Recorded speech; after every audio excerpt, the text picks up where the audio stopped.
Hello everybody, welcome back to the Star Wars Shack. This is Zach. Today we're going to be taking a look at a theory. This theory will contain heavy spoilers for the contents of Star Wars Rebels. If you are watching that TV show right now, please come back to this video once you have finished. If you do not care about spoilers or have already seen Rebels, today we're going to be looking at the theory, what would have happened if Grand Admiral Thrawn was not taken away by the Purgils in the end of the series. In the very final episode, we see Ezra and Thrawn come to their final standoff, which ends with the Purgils, large creatures capable of hyperspace travel, grabbing onto the Star Destroyer with Thrawn and Ezra in it, and taking them away into hyperspace. We know they both survive, but we don't actually know what happens in between, and nonetheless, Thrawn is unable to fight and provide support for the Empire during the most crucial time of the Galactic Civil War. Thrawn's military excellence and strategic thinking likely would have caused the Empire to put up a much stronger fight against the rebels. For the sake of the video, let's assume that the events of the original trilogy carry out in mostly the same manner that we see in the movies. Especially in the end of Return of the Jedi, when Luke goes to fight Vader, and Vader ends up redeeming himself and killing the Emperor. Obviously, with Thrawn still being part of the picture, the rebellion would have been much weaker up to this point, but still, I think it's fair to assume that at some point, Luke would have still faced Vader, seeing as that was kind of separate from the military strength of the rebellion and the Empire. The death of the Emperor would have likely weakened the Empire a great amount, as large military leaders, such as Thrawn, would battle for power, causing long-lasting internal power struggles. These power struggles would certainly weaken the Empire, as its forces would be divided, fighting against each other. I think it's fair to assume, if you've ever consumed any media with Thrawn in it, that Thrawn would likely win this internal power struggle, due to the fact that he's just such a great strategist and could command the military better than almost anyone we've seen in Star Wars canon.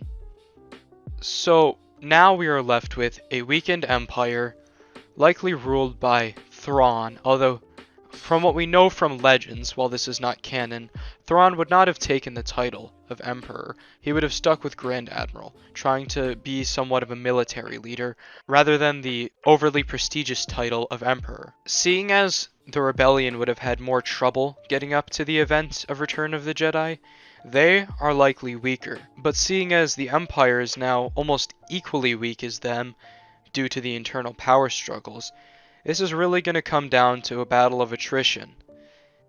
In my opinion, it's hard to determine who would initially have the advantage and the disadvantage. Personally, I think internal Imperial power struggles would have been very damaging to the Empire, so at least initially, the rebellion would come out on top. If you're familiar with the post-Return of the Jedi Legends material, this might actually seem like a similar scenario to you, as depicted in the Thrawn Trilogy, written by Timothy Zahn.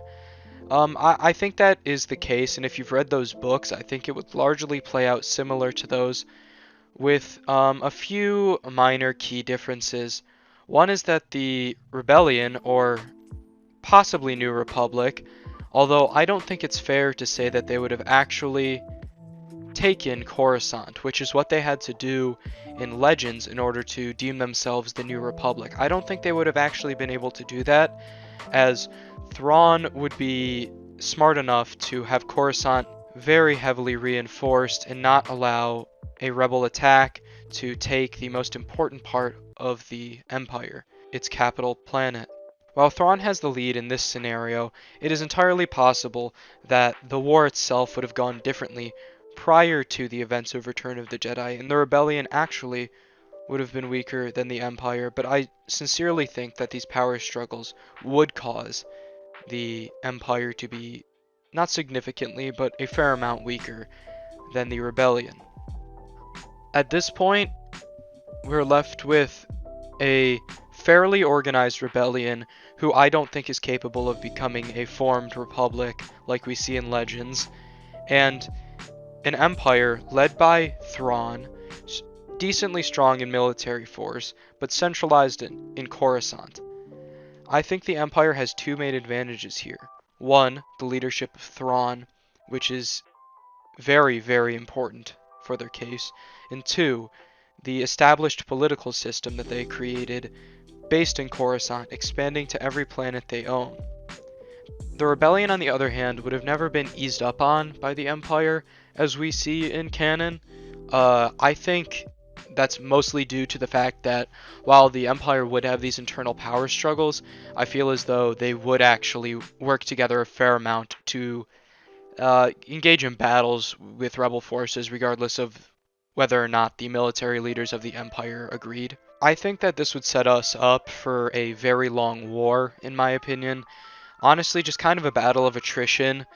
I think whoever holds Coruscant and can have that centralization of having an established government is a even greater advantage than having Thrawn's excellence in strategy present.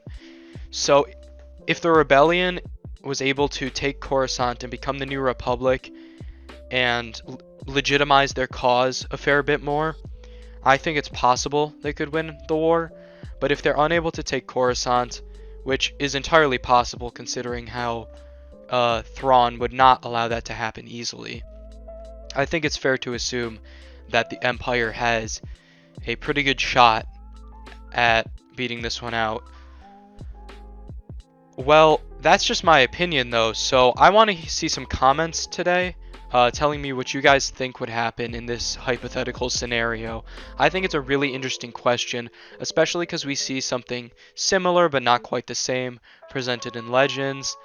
And yeah, I'm really interested to see what you guys have to say about this one. I think it's a very interesting topic. Thanks for watching. I'll see you guys next time. Please hit subscribe for some more Star Wars content.